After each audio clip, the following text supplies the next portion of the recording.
Graças a paz, meus irmãos. Vamos abrir as nossas Bíblias em Ruth. Ruth passou, né, por hora. Ezequiel, capítulo 1. De Ruth a Ezequiel. Talvez você estranhe um pouco as figuras que vamos ver. Uma narrativa dá lugar a uma profecia, e uma profecia cheia de símbolos. Luan, eu gostaria muito de ver o seu desenho no final do culto, viu? Nós iremos ver algumas coisas aqui bem interessantes. Vou ver se você é bom de desenho.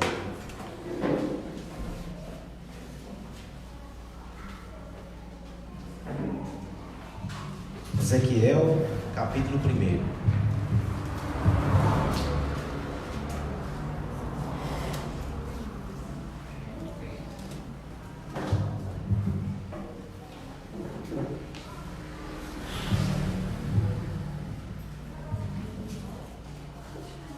O texto é um pouco longo e um pouco diferente. Acompanhe a leitura com atenção e com reverência e com esperança que Deus vai falar conosco através da sua palavra. Aconteceu no 30º ano, no 5º dia do 4º mês, que estando eu no meio dos exilados, junto ao rio Quebar, se abriram os céus e eu tive visões de Deus. No 5º dia do referido mês, no 5º ano do cativeiro do rei Joaquim, veio expressamente a palavra do Senhor a Ezequiel, filho de Buzi, o sacerdote, na terra dos caldeus, junto ao rio Quebar, e ali esteve sobre ele a mão do Senhor. Olhei, e eis que um vento tempestuoso vinha do norte, e uma grande nuvem com fogo a revolver-se, e resplendor ao redor dela. E no meio disto, uma coisa como metal brilhante que saía do meio do fogo.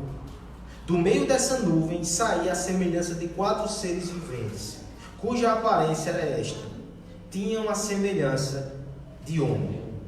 Cada um tinha 4 rostos, como também 4 asas. As suas pernas eram direitas, a planta de cujos pés era como a de um bezerro, e luzia como um brilho de bronze polido. Debaixo das asas tinha mão de homens, aos 4 lados, assim todos os 4 tinham rostos e asas.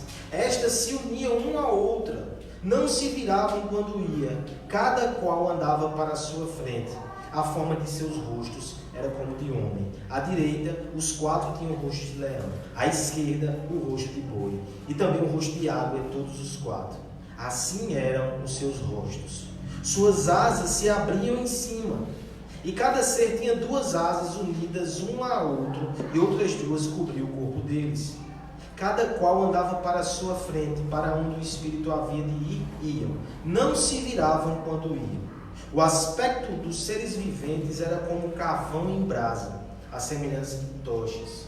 O fogo corria resplandente por entre os seres, e deles saíam relâmpagos. Os seres viventes zigue-zagueavam a semelhança de relâmpagos. Vi os seres viventes, e eis que havia uma roda na terra ao lado de cada um deles. O aspecto das rodas e a sua estrutura eram brilhantes como o berilo. Tinham as 4 a mesma aparência, cujo aspecto e estrutura era como se estiver uma roda dentro da outra. Andando elas, podiam ir em 4 direções, e não se viravam quando iam. As suas cambotas eram altas e metiam medo. E nas 4 rodas, as mesmas eram cheias de olhos ao redor. Andando os seres viventes, andavam as rodas ao lado deles. Elevando-se eles, também elas se elevavam. Para onde o Espírito queria ir, iam, pois o Espírito os impelia. E as rodas se elevavam juntamente com eles, porque nelas havia o Espírito dos seres viventes. Andando eles, andavam elas. Parando eles, paravam elas. Elevando-se eles da terra, elevavam-se também as rodas juntamente com eles, porque o Espírito dos seres viventes estava nas rodas. Sobre a cabeça dos seres viventes havia algo semelhante ao firmamento, como um cristal brilhante que metia medo, estendido sobre sua cabeça. Por debaixo do firmamento estavam estendidas as suas asas, a de uma direção à outra do corpo. Cada uma tinha 2 asas, como que cobriam o corpo de um e do outro lado. Andando eles, ouviu o tartalhar de suas asas, como o rugido de muitas águas, como a voz do Onipotente. Ouviram o estrondo tumultuoso, como o tropel de um exército. Parando eles, abaixavam as asas. Veio uma voz de cima do firmamento que estava sobre a sua cabeça. Parando eles, abaixavam as asas. Por cima do firmamento que estava sobre a sua cabeça, havia algo semelhante a um trono, como uma safira. Sobre esta espécie de trono estava sentada uma figura semelhante a um homem. Via como metal brilhante, como fogo ao redor dela, desde os seus lombos e daí para cima. E desde os seus lombos e daí para baixo, via como um fogo e resplendor ao redor dela. Como o aspecto do arco que aparece na nuvem de chuva, assim era o resplendor em redor. Esta era a aparência da glória do Senhor. Vendo isto, caí com o rosto em terra e ouvi a voz de quem falava. Vamos orar? Pedindo que o Senhor nos ajude a compreender esse texto e sermos edificados pela sua palavra. Pai eterno, nós te louvamos e te agradecemos pela oportunidade e o privilégio de estar diante da tua Escritura, Senhor. Temos diante de nós um texto desafiador, mas nós cremos que a tua própria palavra nos ensina que toda a Escritura é inspirada, é útil e proveitosa para nós. Nós cremos que a tua vontade está revelada aqui, um pouco mais da tua glória está manifesta nessa visão. Portanto, abre os nossos olhos, desvela o nosso entendimento para compreender a tua glória, a tua grandeza, a tua palavra. No nome de Jesus. Amém. Meus irmãos, nós damos início hoje a uma série de sermões que tem como objetivo visitar alguns dos pontos importantes da Reforma Protestante. Hoje eu tenho o privilégio e o desafio de abrir essa série de sermões. 502 anos de reforma. Nos consideramos uma igreja reformada e nós precisamos considerar o que é tão essencial na reforma que nós devemos trazer para nós, que nós devemos defender, que nós devemos vivenciar enquanto igreja no século 21. São tantos séculos lá atrás. O que podemos abstrair daqueles irmãos como um princípio inegociável e aplicar nos dias de hoje na nossa igreja e na nossa vida? Essa discussão, ela nos leva a outra questão. Alguém já perguntou o que é essencial na reforma antes de qualquer coisa? Qual é o ponto basilar? Como podemos resumir todo esse movimento? Qual é o ponto mais essencial? Um autor chamado Joel Bick, no livro Vivendo para a Glória de Deus, no seu primeiro capítulo, já desafia essa questão. Se Deus quiser, nós estudaremos esse livro aqui no ano que vem, nas reuniões de doutrina, já está separadinho lá. Mas nesse primeiro capítulo, já lhe dando um spoiler, ele vai levantar essa questão: o que é tão essencial assim na reforma? Qual é o elemento mais importante? Alguns defenderão que é a predestinação. Talvez esse seja o mais polêmico e o mais propalado, divulgado, inclusive porque não concorda, mas esse não é o centro da reforma. Nos próprios escritos de Calvino, esse não era o centro. Não foi com esse assunto que ele gastou mais pena de caneta. Soberania de Deus, sim, nós temos uma visão muito elevada da soberania de Deus, mas não é só isso. A reforma, ela destaca todos os atributos de Deus e defende-os todos. Na verdade, o nosso conceito, o nosso princípio é que nós não devemos diminuir nenhum conceito de Deus para adequar-se aos nossos conceitos. Devemos entendê-lo como ele se revela na sua palavra. O que seria então esse elemento principal, central? O autor vai defender uma ideia que eu acompanho ele nesse raciocínio. Antes e acima de tudo, a igreja reformada e a teologia reformada têm uma visão elevada de Deus.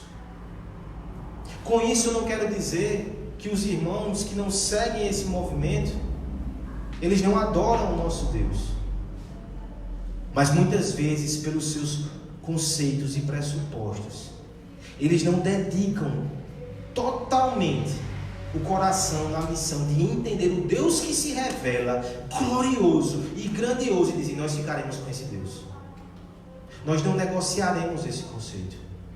Ainda que o nosso coração nem sempre o entenda, ainda que a nossa mente nem sempre abrace a totalidade disso, nós ajoelharemos, adoraremos e pregaremos esse Deus grandioso e glorioso. É por isso, meus irmãos, que o primeiro tema que nós estudaremos sobre reforma é uma visão gloriosa de Deus antes de qualquer coisa. É essa visão que incendiou corações de homens para defenderem aquilo que defenderam, para serem perseguidos, mortos e martirizados no século XVI. Uma visão gloriosa de Deus que tomou conta dos seus corações. Como honrar esse legado? Como honrar o legado de homens que lidaram com convulsão política, calamidade social, crise religiosa, foram fiéis, corajosos e bíblicos no seu tempo? Só podemos honrá-los voltando à Escritura que eles tanto amavam, que eles tanto pregavam, e encontrando aqui também essa visão. E veja, estamos diante de um profeta chamado Ezequiel. Agora eu justifico por que esse texto. Na Bíblia, nós temos reformadores também. E os profetas, vias de regra, são esses homens que no meio de calamidades e convulsões são levantados por Deus para ter uma palavra de denúncia, de retorno e, acima de tudo, para levar o povo a reconhecer como o seu Deus é grande e como eles devem andar nos seus caminhos. Veja se esse não é o contexto de Ezequiel. Ezequiel fala para um povo que está enfrentando uma crise política gigantesca. Eles foram arrancados da sua casa, eles estão exilados na Babilônia. Há uma crise social. Esses que foram exilados, eles vivem marginalizados em sua maioria, vivem em um império estranho e ali são cidadãos de segunda classe. Esse povo também padece de uma crise religiosa.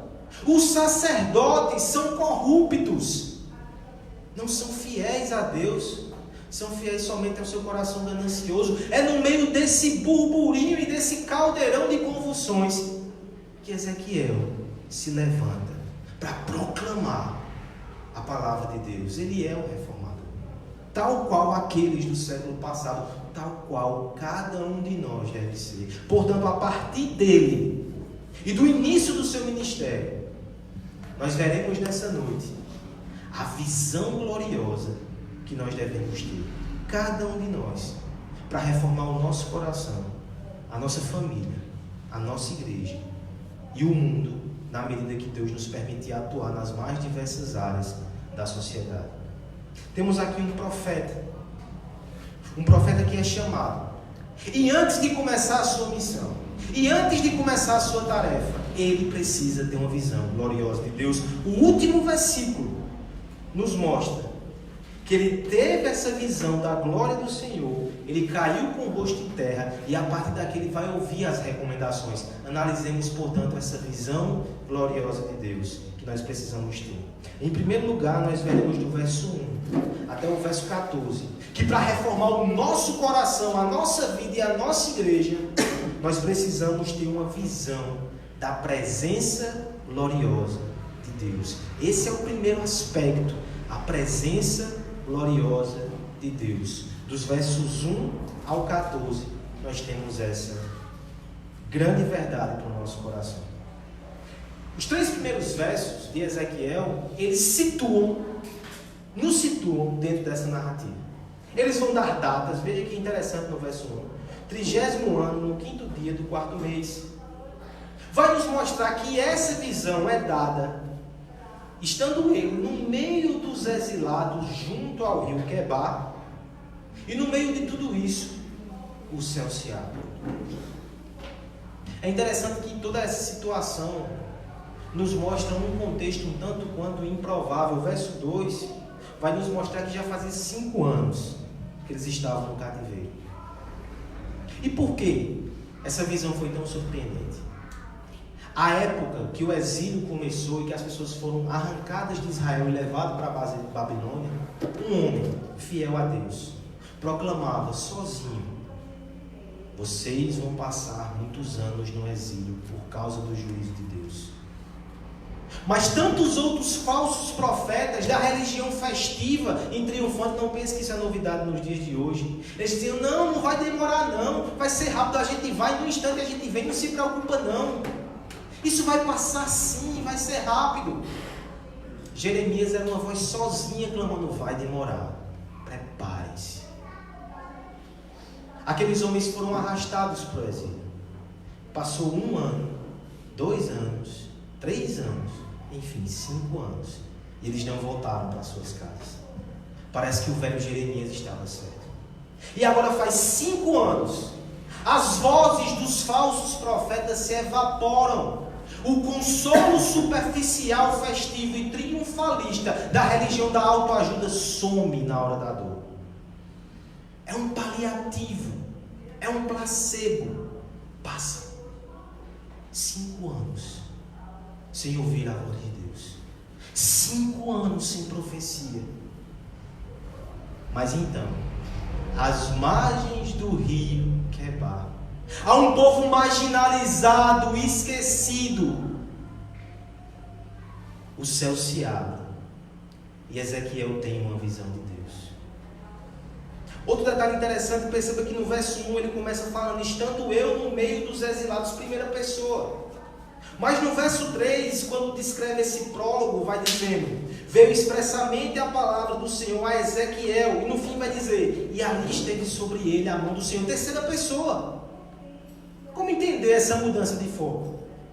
No início, Ezequiel narra sua experiência individual, mas no verso 3, a Escritura deixa muito claro que aquilo não é somente a experiência do indivíduo. Deus está falando com ele, para que a partir dele, do seu ministério, da sua visão, aquilo seja entregue ao povo que tanto precisa daquela palavra. Não diz respeito somente a ele. Lembra do Novo Testamento? Nenhuma profecia foi dada por particular elucidação.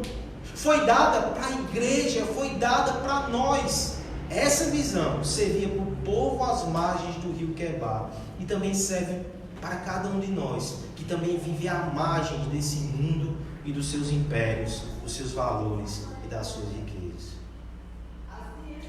A partir de agora nós vamos entrar na visão. Prepare-se e vá pegar a sua caneta, boa. Veremos coisas aqui um tanto quanto estranhas. Primeiro elemento que nós vemos aqui, verso 4: olhei, e eis que um vento tempestuoso vinha do norte, e uma grande nuvem com fogo a revolver-se e resplendor ao redor dela. No meio disto, uma coisa como metal brilhante que sai do fogo. Tenta imaginar, exerça a tua imaginação nessa noite. Vento, tempestade, fogo, e no meio dessa nuvem reluzente algo como se fosse metal. O que é que vai sair do meio dessa nuvem? O verso 5 nos responde, ao mesmo tempo que nos intriga. 4 seres viventes. O que são seres viventes? Seres viventes são seres que guardam alguma semelhança com os homens, mas não são seres humanos. Tem vida, tem semelhança, mas não são seres humanos. Ou você já viu um ser humano que tem as características que vão ser descritas aqui nessa visão. São 4. Cada um dos 4 tem 4 rostos. Eles têm asas, asas erguidas, asas que cobrem o seu corpo e asas que encostam no companheiro do lado. E o texto vai narrando, vai descrevendo que eles se conectam como se fosse uma espécie de um objeto quadrangular. Você tem uma caixa feita por seres viventes, com as suas asas e os seus 4 rostos. Eles também têm pés polidos como bronze. Há fogo ao redor deles e há fumaça. Quais são os seus rostos? Qual é a semelhança do rosto de cada um deles? O verso 10 vai nos dizer que os rostos eram: o primeiro semelhante ao do homem, o da direita rosto de leão, à esquerda rosto de boi e rosto de águia. As suas asas estavam abertas e o espírito ia guiando os seus movimentos, e eles se deslocavam sem precisar girar, até que o verso 14 vai nos mostrar que eles zigue-zagueavam a semelhança de relâmpago. É uma cena esquisita. Luan está com a mão na cabeça sem saber o que fazer. Que cena! Nós temos aqui uma série de símbolos que para nós são um pouco distantes, mas o povo de Israel sabia o que esses símbolos representavam. E o próprio Ezequiel, ele sabia o que aqueles símbolos representavam. Por exemplo, lá no capítulo 10, versos 16, onde uma visão semelhante, mais uma vez, é dada a Ezequiel, ele vai interpretar e vai nos mostrar que os seres viventes são querubins, são anjos. E nós lemos aqui, antes da pregação, Apocalipse, capítulo 4, e nós vimos que a mesma figura e a mesma cena, com os rostos de boi, de águia, aparecem novamente em Apocalipse, e lá são seres viventes, são querubins, são anjos. O que isso significa, irmãos? Qual é a interpretação que nós temos aqui da palavra de Deus? Por que essa visão foi tão importante? Esses anjos, eles representam a Deus. Alguns comentaristas vão dizer que cada um desses rostos, à sua maneira, representa um aspecto do poder e da glória de Deus. A sabedoria, a agilidade, a força, a resistência. Cada um desses querubins é como se representasse aquilo que Paulo vai dizer em Romanos capítulo 1, os atributos invisíveis de Deus que são comunicados na criação. A sua glória e o seu poder revelado em tudo isso. Os seus pés de bronze são a sua firmeza, como um comboio militar.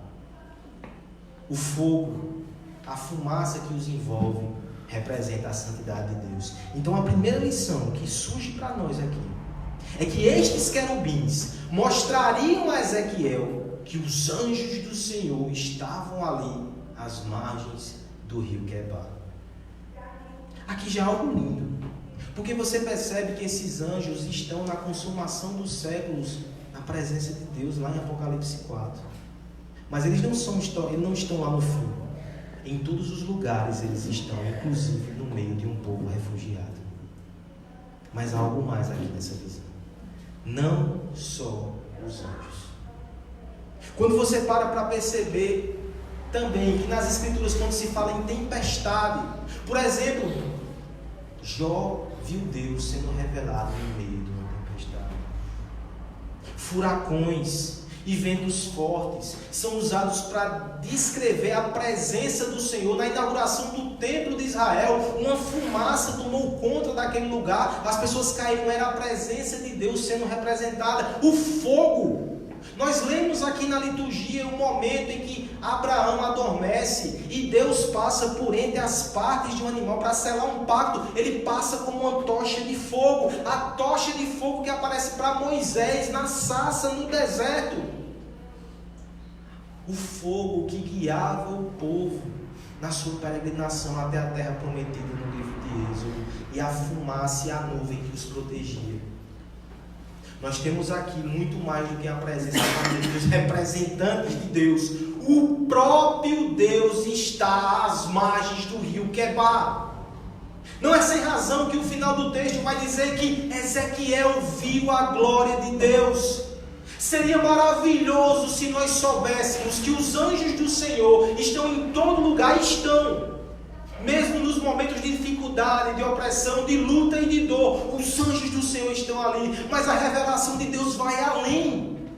Não somente os anjos do Senhor, o próprio Deus estava ali. A figura dos querubins, eles envolviam um lugar. Alguém estava ali sendo representado naquela áurea de santidade. É interessante que na arca da aliança de Deus, que ela é colocada no santo dos santos, onde nenhum pecador podia entrar, estava esculpida a imagem de 4 querubins.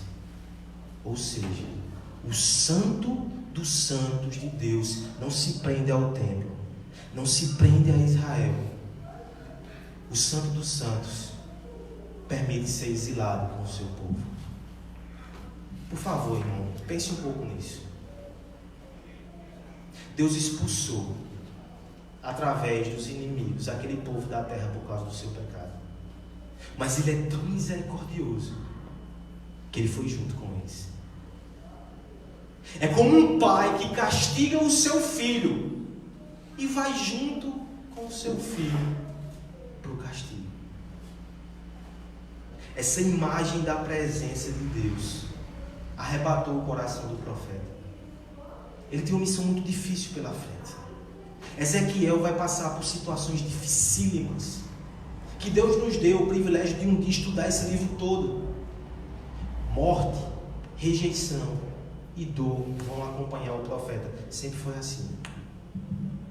Mas ele só vai cumprir esse chamado porque ele entende que Deus está ao lado dele. Há um poema de Richard Baxter que diz o seguinte, parafraseando: Deus nunca nos leva a um cômodo escuro pelo qual seu próprio filho não passou antes. E eu completo com toda a humildade: não só passou, como ele próprio está ali conosco. Nós precisamos dessa visão, porque isso nos traz conforto, isso nos traz esperança. Não há lugar em que a presença de Deus não esteja com cada um de nós, nos nossos descaminhos, nos aparentes desvios, nos lugares difíceis em que somos colocados, ali está Deus. Até nas margens do rio Quebar, exilados, refugiados, renegados, marginalizados, mas Deus estava lá com eles. Deus estava com o profeta.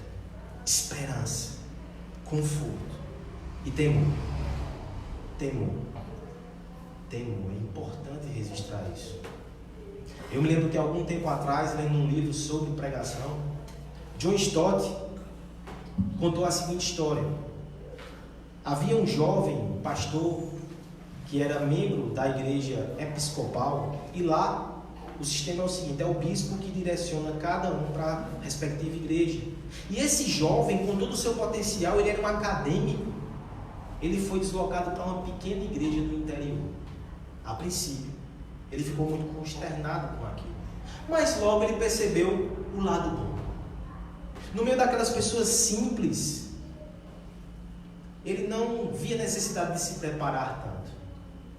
Então ele passava a semana na sua displicência, e quando chegava no culto, falava 30, 40 minutos de improviso, era o suficiente. Achava ele isso.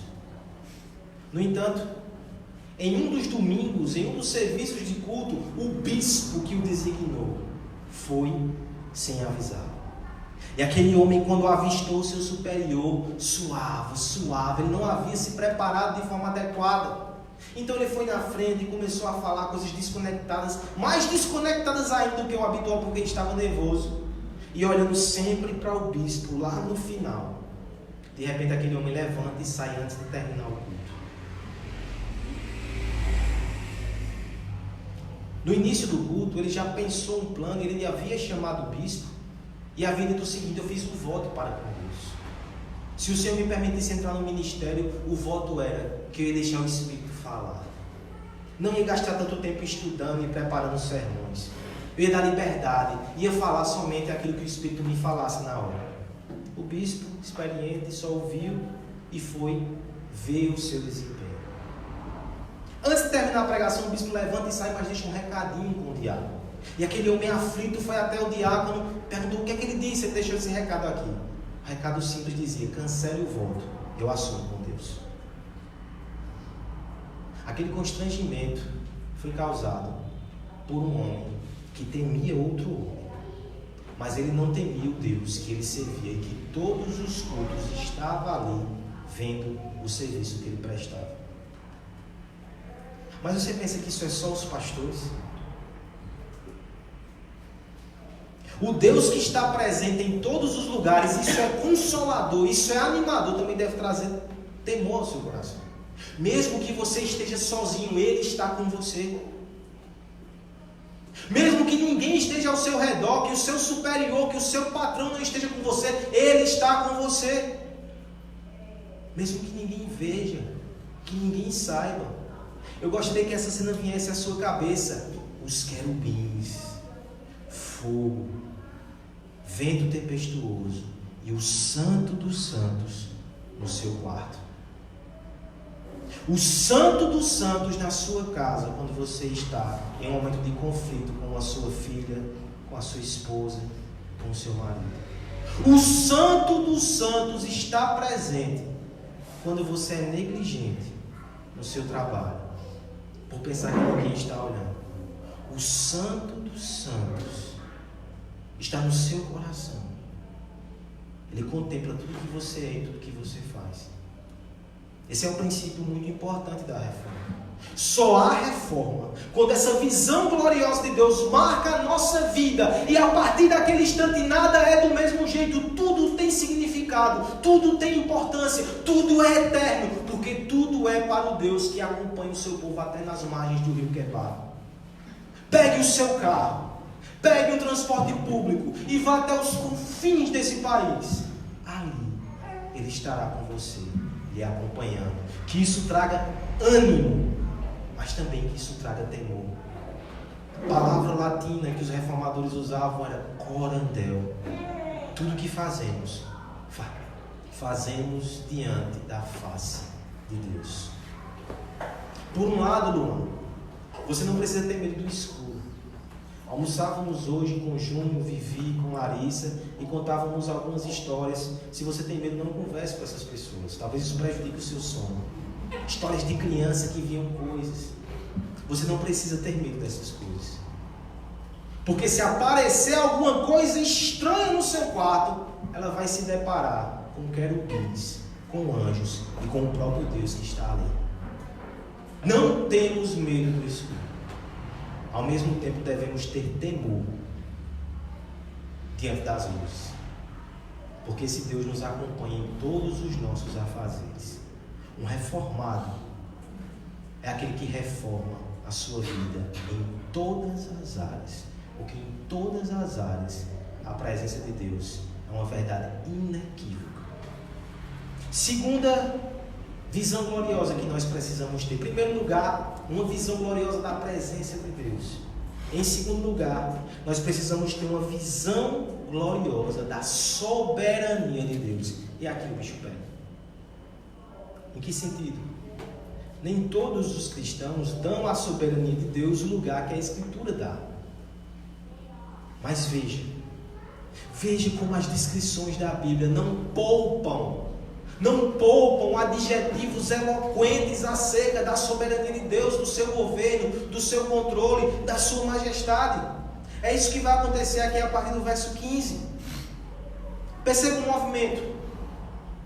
Viu seres viventes. Então, se no primeiro momento Ezequiel estava olhando para cima, porque é lá que essa visão se manifesta, o céu se abriu e ele viu os seres viventes. Agora, algo bem interessante. E eis que havia uma roda na terra ao lado de cada um deles. Esse é o movimento do céu.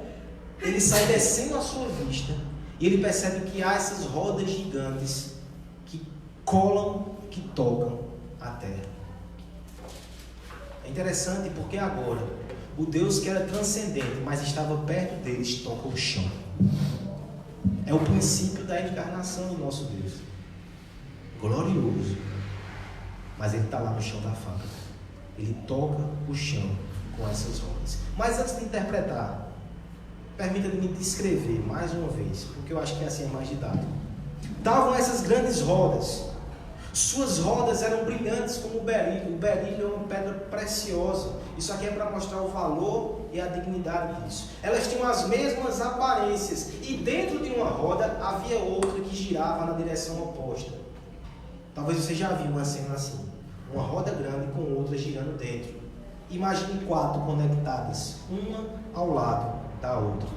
Nós temos aqui a descrição de uma carruagem. Essa carruagem ela poderia se deslocar nas 4 direções ao mesmo tempo.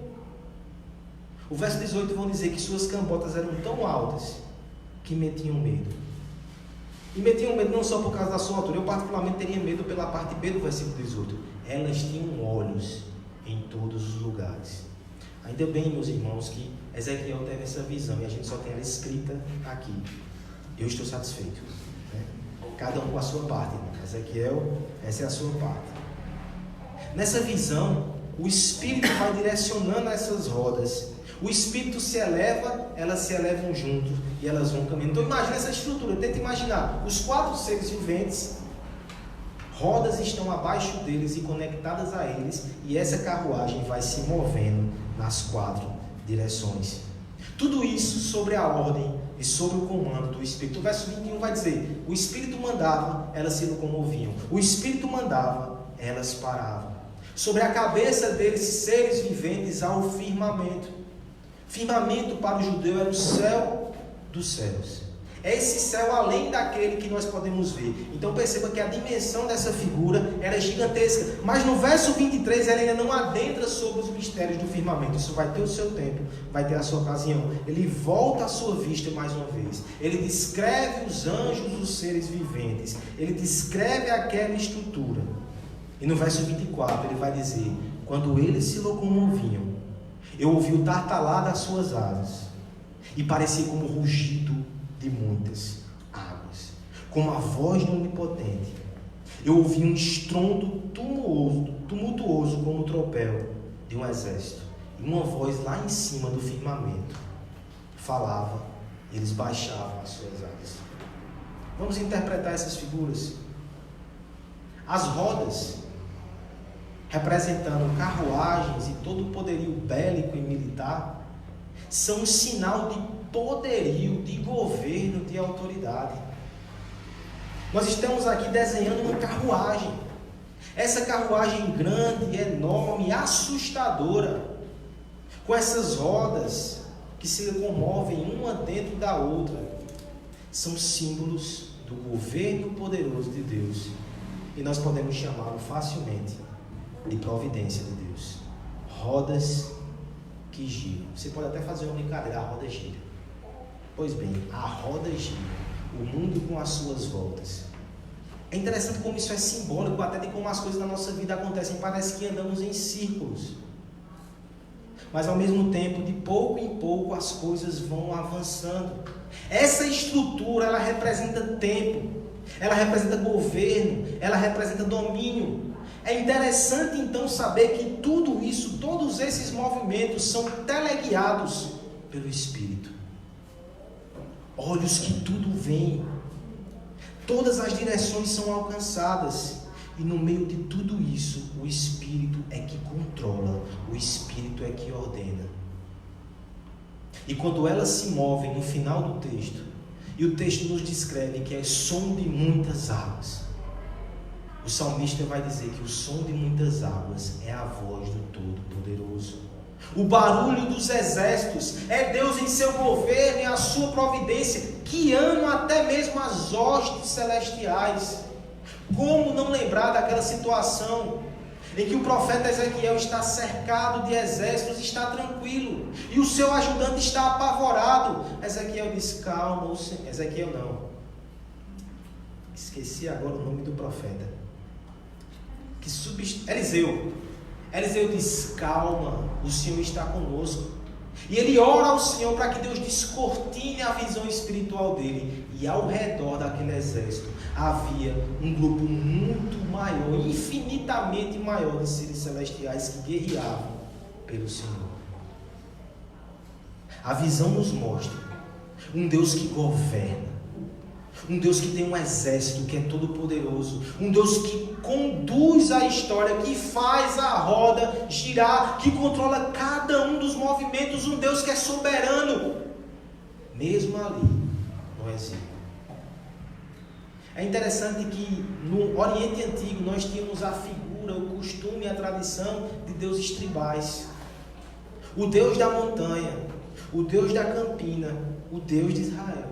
Mas o Deus de Israel, ele não só se faz presente em qualquer lugar, mesmo na Babilônia, mas ele também governa e domina. Ele faz com que a roda gire. O imperador está aqui, daqui a pouco ele está lá embaixo. Quem fez isso? Deus.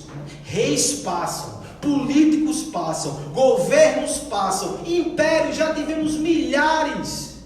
Todos passam. E sabe quem faz a roda girar?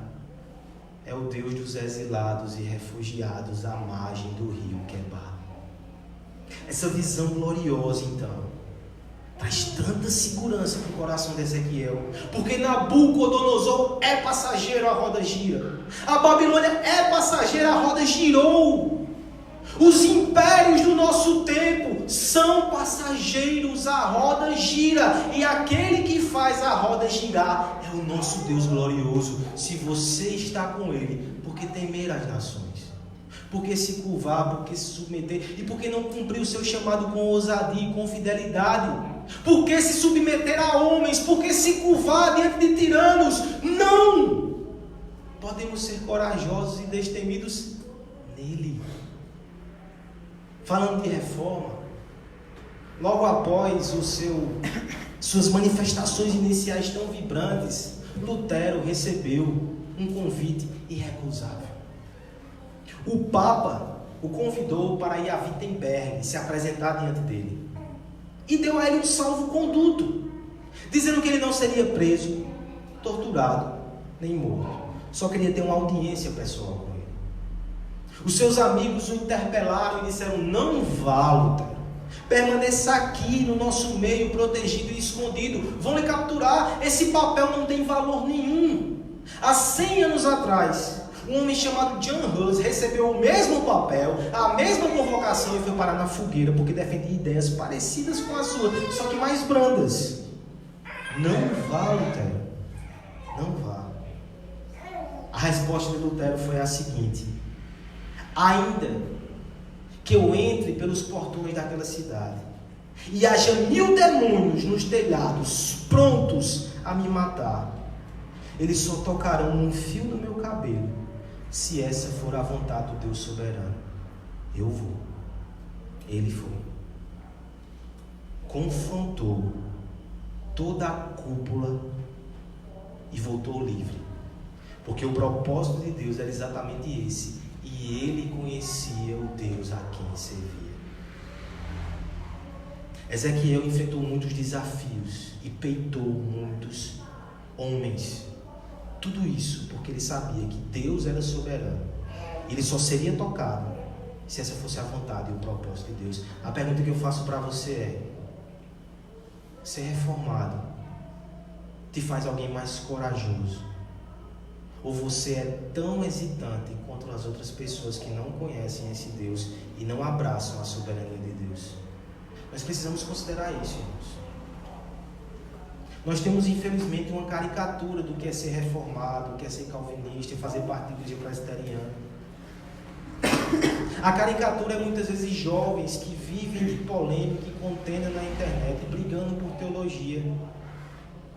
Mas sabe como é que você prova que é reformado, que crê na soberania de Deus? Quando a sua vida está cheia de problemas e você consegue deitar a cabeça no travesseiro, orar e dormir, porque não é você que controla o mundo, é Deus, e você está conhecendo esse Deus, e você está confiando nesse Deus. Esse, de fato, tem um coração reformado. Não é aquele que recrimina outros irmãos porque não tem essa mesma visão teológica. É aquele que ora por esses irmãos e entende que somente Deus pode dar a eles essa compreensão, porque Deus é soberano. Ele é que faz as rodas do mundo se moverem. É aquele que se arrisca. É aquele que obedece mesmo quando é impopular. É aquele que fala quando pode ser rejeitado. É aquele que se posiciona quando pode ser abandonado. Mas ele sabe que tudo isso só vai acontecer se Deus fizer a roda da providência girar. O nosso destino e a nossa vida não estão nas mãos dos homens. Aqui eu me lembro do Senhor Jesus Cristo diante de Pilatos. Pilatos diz: homem, fale, a sua vida está nas minhas mãos. E Cristo diz: só está nas suas mãos porque Deus a colocou aí. É isso que deveríamos responder a qualquer um que nos pressione. Deus te colocou nessa situação, me colocou nessa situação. Permanecerei fiel, crendo, andando por fé, porque Ele é soberano. Essa palavra é desafiadora para nós, mas nós não podemos bater no nosso peito e nos orgulhar desse legado, dessa teologia, dessa história, se nós não estamos crescendo em coragem, em confiança, em independência do Deus soberano. Como é que está a ansiedade do teu coração? Como é que está a tua firmeza diante do mal e diante do pecado? Se ela cresce, eu posso te dizer que a cada dia mais você conhece, confia e ama no Deus soberano. Nós precisamos então, irmãos, ter uma visão gloriosa da presença de Deus, ter uma visão gloriosa da soberania de Deus. E por fim, nos versos 26 ao 28, Nós precisamos ter uma visão gloriosa da graça de Deus. Porque aqui nós temos um detalhe interessante. Seres viventes, relâmpagos, raios e trovões, rodas gigantes que se movem, cheias de olhos. Esse não é o tipo de visão que é tão tranquilizante assim. Dá um pouco de medo e o profeta vai dizer isso. Mas o texto termina com tanto consolo, com tanta esperança. Meu irmão, sempre que nós interpretamos a palavra de Deus de forma correta, é isso que acontece. Pode haver trovões, relâmpagos, mas no final há um arco-íris, há pacto, há aliança, é graça. Espero que eu não tenha falado demais, mas veja o que acontece aqui no texto. Leamos todos juntos, do verso 26 ao verso 28. Por cima do firmamento que estava sobre a sua cabeça, havia algo semelhante a um trono, como uma safira. Sobre essa espécie de trono estava sentado uma figura semelhante a um homem.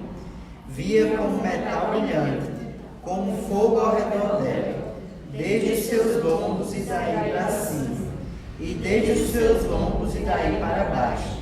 Via como fogo e o resplendor ao redor dela, como o aspecto do ar que aparece na nuvem em dia de chuva.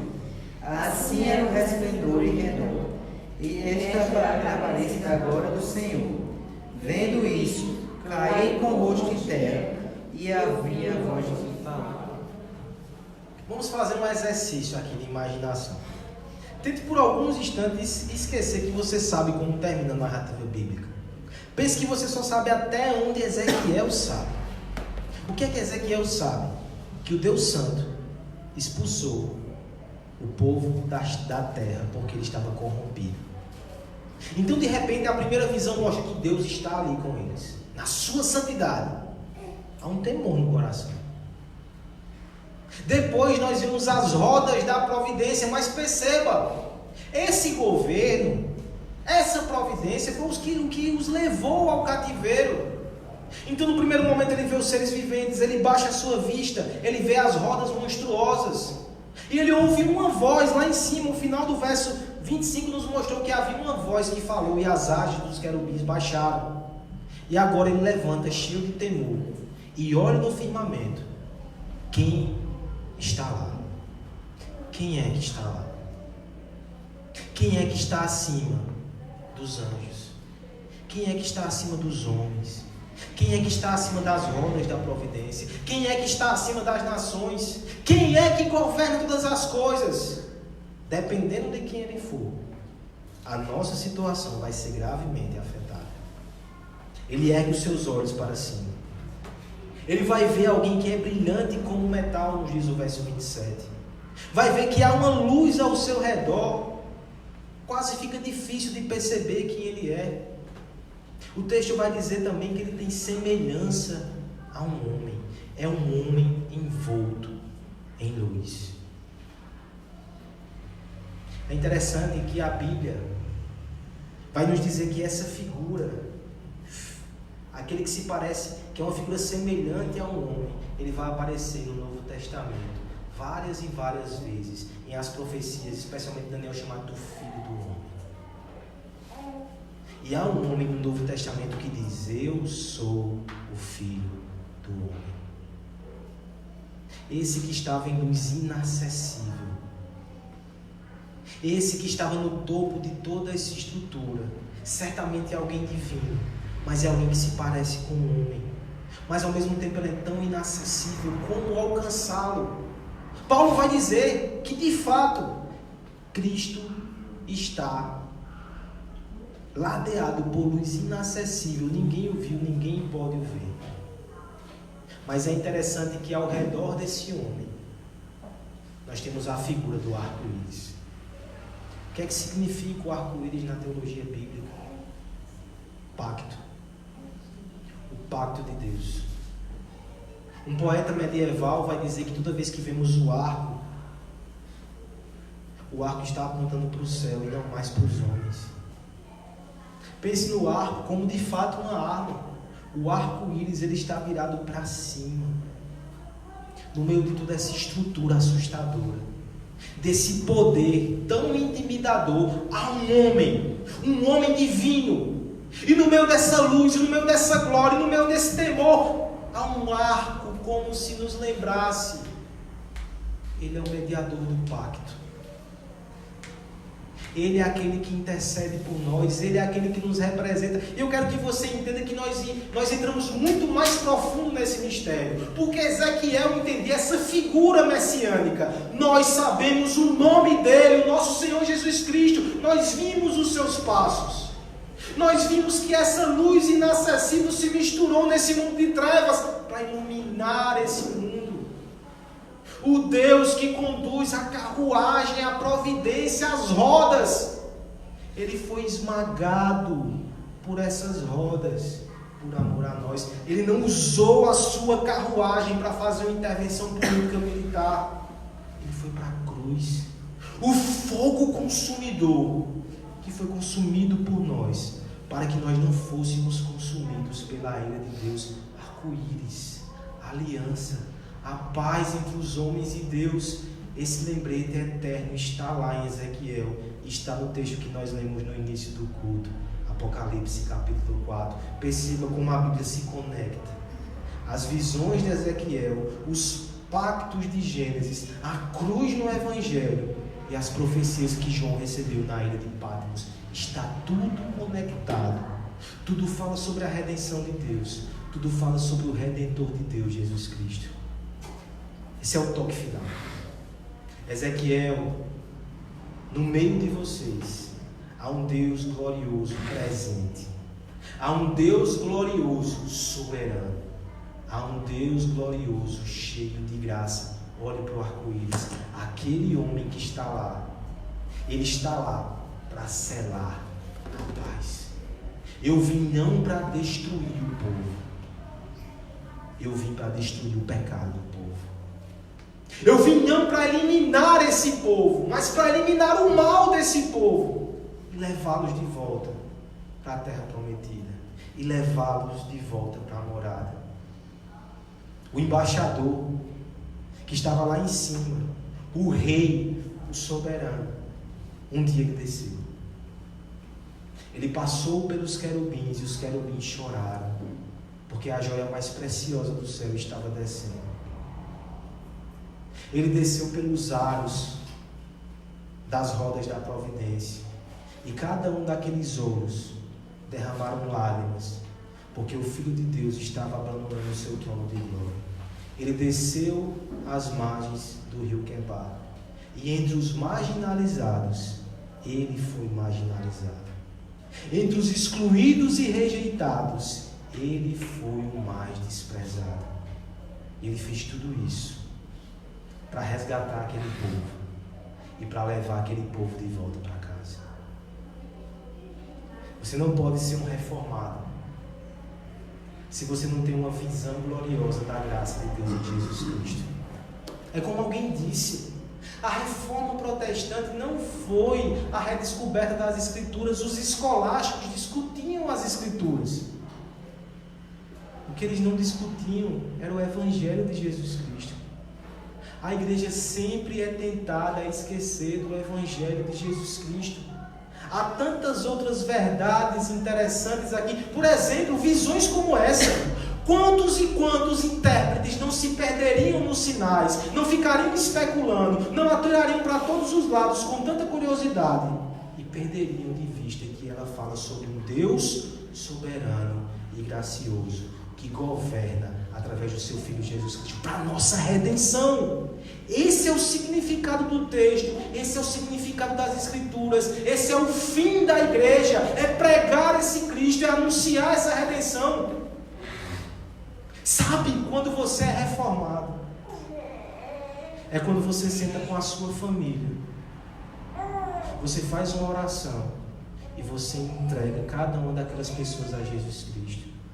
Quando você senta com o seu filho e ele percebe que o assunto que mais toca o seu coração é falar sobre as belezas e as glórias de Jesus Cristo. É quando estamos aqui nessa igreja E nós não nos conformamos se Cristo não for anunciado, exaltado, proclamado e adorado. Quando o nosso coração aguarda chegar o domingo, não porque eu vou ouvir alguma coisa interessante para mim, mas porque eu vou ouvir sobre o amado da minha alma, o meu Salvador, o meu Redentor, aquele que é mais belo do que milhões, aquele que derramou sangue precioso por mim, aquele que governa, aquele que guia os carros da providência, aquele que governa os querubins, aquele que é santo, santo, santo, mas morreu por impuros como eu e como você. Esse é o nosso Cristo.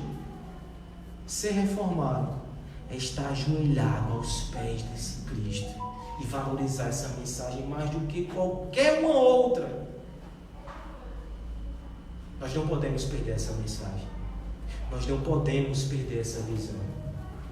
Porque se perdemos a visão de um Deus glorioso que está presente, que é soberano e que revela a sua graça em Jesus Cristo, nós deixamos de ser igreja. Nós deixamos de trazer salvação para esse mundo. Nós deixamos de transformar os nossos próprios corações domingo após domingo. Porque qualquer outra coisa pode te interter. Qualquer outra coisa pode deixar tuas costas pesadas com deveres e obrigações, mas só existe uma mensagem que transforma o coração, uma visão gloriosa do Deus que é soberano, que é presente e que se revela em Jesus Cristo. Nada menos do que isso você deve exigir. Se um dia eu deixar de pregar essa mensagem, me tire desse púlpito.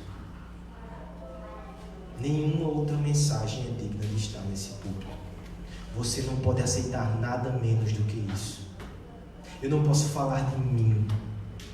Não posso falar de vocês. Não posso falar de nenhum homem. Eu devo falar dele, para a glória dele, até o meu último sopro de vida. É assim que uma igreja reformada deve ser. É assim que uma família reformada deve ser. Se alguém entrar na tua casa, ela não deve passar 2, 3 dias sem perceber que aquele povo ali ama Jesus Cristo. Se alguém cruzar o teu caminho e for permitido que você sirva, que você abençoe aquela pessoa, ela tem que perceber que o seu coração, ele tem um dom. E o dom é Jesus Cristo. Que o Senhor nos dê uma visão gloriosa, transformadora, santificadora e salvadora. Vamos curvar nossas cabeças, vamos fazer uma oração, depois nós cantaremos uma canção.